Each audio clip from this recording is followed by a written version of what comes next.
আপোনালোকৰ কাৰণে এটা আৰু ভাল খবৰ লৈ আহিছোঁ, য'ত আপোনালোকে SBI ক্লাৰ্কত 6589টা ভেকেঞ্চি দেখিব পাব।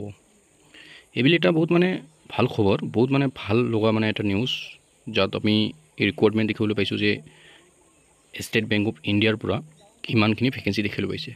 যি হওক, যিমান ভেকেঞ্চি আহিব সিমানে আমাৰ কাৰণে ভাল। আমি ইয়াত জুনিয়ৰ এছ'চিয়েট পষ্টৰ কাৰণে যদি আপোনালোকে ইচ্ছুক হয় এপ্লাই কৰাৰ কাৰণে, নিশ্চয় আপোনালোকে এপ্লাই কৰিব পাৰিব। মই তাৰ আগত কিছুমান কথা আপোনাক জনাই দি আছোঁ। ইয়াত অফিচিয়েল চাইট হয়, এইটো State Bank of India release কৰিছে আপোনাৰ 6589টা ভেকেঞ্চি, য'ত আপোনালোকৰ customer support and sales vacancy হয়। ই যিমানবোৰ ভেকেঞ্চি আছে পূৰা কাষ্টমাৰ ছাপৰ্ট এণ্ড চেলছৰ ওপৰতে ভেকেঞ্চিখিনি আছে, আৰু বেলেগ ইয়াৰ ডিপাৰ্টমেণ্ট নাই। ঠিক আছে, ইয়াত আপুনি যদি চাই যে আপুনি যদি এপ্লাই কৰে তেন্তে আপোনাৰ কি কি হ'ব, যে আপোনাৰ ৰিডিং হ'ব, ৰাইটিং হ'ব, স্পিকিং হ'ব এণ্ড আণ্ডাৰষ্টেণ্ডিং হ'ব। বুজি পাইছে? এইটো আমাৰ মানে টেষ্ট হ'ব। ইয়াত আমি নিশ্চয় যদি চাওঁ, নিশ্চয় কৰিলে আপুনি এটা বস্তু দেখিবলৈ পাব। ইয়াত কৈছে যে অৰ্গেনাইজ নেম ইয়াত কোনে কৰিব, ষ্টেট বেংক অফ ইণ্ডিয়া, মানে ষ্টেট বেংক অফ ইণ্ডিয়াই আপোনাৰ এক্সাম কণ্ডাক্ট কৰিব।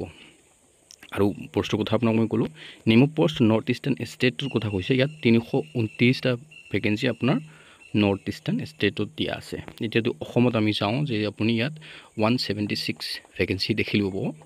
অৰুণাচল প্ৰদেশত 23, মণিপুৰত 20, মেঘালয় 35, মিজোৰাম 15, নাগালেণ্ড 22 এণ্ড ত্ৰিপুৰা 38।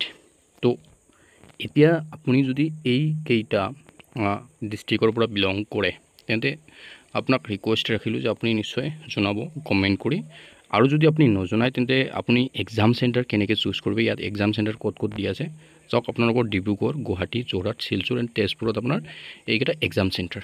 এইকেইটাৰ ভিতৰত আপোনালোকে নিজৰ ইচ্ছা অনুসৰি আপোনালোকে এক্সাম চেণ্টাৰ বাছি ল'ব পাৰে। ঠিক আছে, এতিয়া পে স্কেলখিনি মই নকওঁ, পে স্কেলখিনি এক্সপেক্টেড হয়তো হ'বই। ইয়াত কথাটো হ'ল যে আপোনাৰ যদি কিবা ধৰণৰ সমস্যা হয়, যিকোনো ধৰণৰ, আপুনি মানে যিকোনো ধৰণৰ এপ্লাই কৰোঁতে যদি কোনো ধৰণৰ প্ৰব্লেম হয়, বুজি নোপোৱা হয়, তেন্তে আপুনি ইয়াত নাম্বাৰ দিয়া আছে, এই নম্বৰত আপুনি কল কৰিব পাৰে। কেতিয়া কল কৰিব, যিটো বেংকিং টাইম হয়, বেংকিং টাইমত আপুনি কল কৰিব পাৰে। ঠিক আছে, বেংকিং টাইম যিটো আছে, বেংকিং ডে, ইয়াত আপুনি নিশ্চয় কল কৰিব পাৰিব। এতিয়া কথা হ'ল যে আপোনাৰ এজ কিমান হ'ব লাগিব। এজ চিম্পলি ইয়াত কৈছে যে 20 বছৰৰ পৰা 28 বছৰৰ ল'ৰা ছোৱালীয়ে এপ্লাই কৰিব পাৰিব। ঠিক আছে, 20 বছৰৰ পৰা 28। আৰু কিছুমানক ইয়াত মেনশ্যন কৰি দিছে এজ ৰিলেক্সেশ্যনৰ কাৰণে। ইয়াত আপুনি SC ST কাৰণে 5 ইয়াৰ্ছ পাব, আৰু OBC কাৰণে 3 ইয়াৰ্ছ, আৰু PWD আনৰিজাৰ্ভ কাৰণে 10 বছৰ আপুনি ইয়াত পাব। PWD OBC কাৰণে 13 বছৰ, আৰু PWD SC ST কাৰণে 15 বছৰ। মানে একচুৱেলি ইয়াত বহুত এটা মানে ভাল ৰিলেক্সেশ্যন দিছে, বহুত ভাল। মানে এডুকেশ্যন কোৱালিফিকেশ্যন যদি চাই, ইয়াত কৈছে যে আপুনি যদি গ্ৰেজুৱেশ্যন কমপ্লিট কৰিছে তেন্তে আপুনি নিশ্চয় এপ্লাই কৰিব পাৰিব। ঠিক আছে, গ্ৰেজুৱেশ্যন কমপ্লিট যদি হৈছে আপোনালোকে এপ্লাই কৰিব পাৰিব।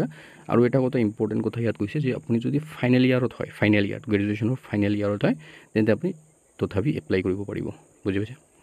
তো ইয়াত আপোনাৰ লোকেল লেংগুৱেজৰ কথা কৈছে। আপোনাৰ মানে ক্লাছ 10 আৰু ক্লাছ 12ত আপোনাৰ লোকেল লেংগুৱেজ ইনক্লুড থাকিব লাগিব, মানে লিখা, পঢ়া, কোৱা আৰু বুজাবুজিৰ কাৰণে। বুজি পাইছে? মানে আপোনাৰ যদি জবটো ফাইনেলি হৈ যায় তেন্তে আপোনাৰ লোকেলতে আপুনি জব কৰাৰ কাৰণে সুবিধা পাব, তেন্তে আপোনাক লোকেল লেংগুৱেজ জনাটো বহুত ইম্পৰ্টেণ্ট হ'ব। ইয়াত আচৰিত লগা কথা এটা আছে, মানে ইয়াত যদি ফিটো আমি চাওঁ যে ইমান ডাঙৰ ফি দিছে যে 750 টকা আপোনাক দিব লাগিব জেনেৰেলৰ কাৰণে, আৰু OBC EWSৰ কাৰণে 750 টকা। বাকী যিমানবোৰ আছে সিহঁতক নীল, কিন্তু যিমানে এপ্লাই কৰিব 750 টকাটো এটা ডাঙৰ এমাউণ্ট হয়, কাৰণ যিবিলাকে এপ্লাই কৰিব সিহঁতৰ এনে বেৰোজগাৰ।